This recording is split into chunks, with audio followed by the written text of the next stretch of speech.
Well, what role does Congress play in our nation's skyrocketing gas prices? Is there something the president can do right now, today, to bring down the price of oil? Here to weigh in, Republican Congressman Michael Burgess of Texas. Welcome back. It's great to see you again. Thanks for having me here.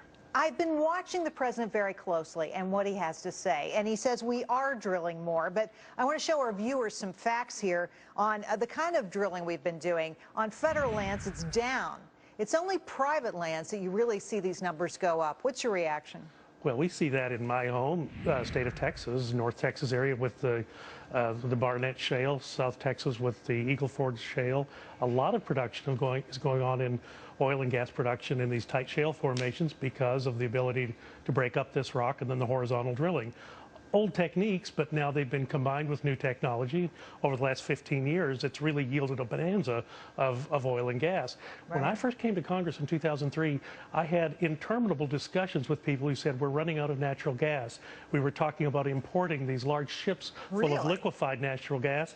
We were talking about how we were going to cite the offloading of this product, but not anymore. And the price has come down. Well, the price has come down, but you know, I got to say, everybody out there, when I talk to people who are at the gas pump, they're mad. They're angry. They think Washington is sitting on their hands. What is Congress doing? Poor Jack, when you interviewed him at his gas station, people are disgusted, and certainly I hear that at home.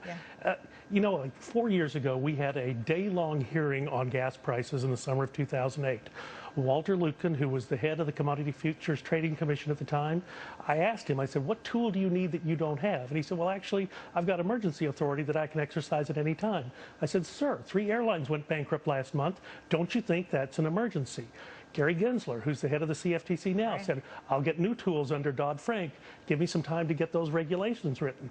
I interviewed him a year later. He still didn't have, he said, the tools that he needed. But what can we get today, Congressman? Well, and I will tell you what happened after that hearing. President Bush issued an executive order that said we are going to open up some offshore areas, federal offshore areas, to new drilling. The price started down 3 days later. Now, unfortunately, the economy really drove it down much more rapidly than anyone wanted in September, but the downward trend began. You know what's interesting about that? Is it's announcing, the government announcing an intention of a policy. You don't have to do anything. I mean, just say, here's where we're going. We're driving the truck towards lower gas prices. We're going to open up drilling, and then you get the actual lower gas prices. Well, and I think that's why the president was in Oklahoma today. It was obviously more symbolism than substance, because he was taking credit for a pipeline that was already going to be built and being built with private funds. But will the market react to that? I don't think so, because they can see through that. If he allowed that trans-Canada border pipeline to be built, that would send the signal. You get new this is existing product going from Cushing, Oklahoma down to the Gulf Coast. If you brought that new product from Canada into the pipeline system, that would be the signal. I think there are other things that the president could do. Open up other leases, other lands. This is something that's within his grasp. Well, so there's a long list of things the president can do.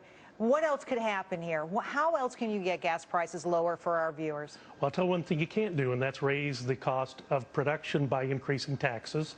And I think that would be a mistake, but you hear a lot of people talking about it. But your other guests talked about it. The permitting is down.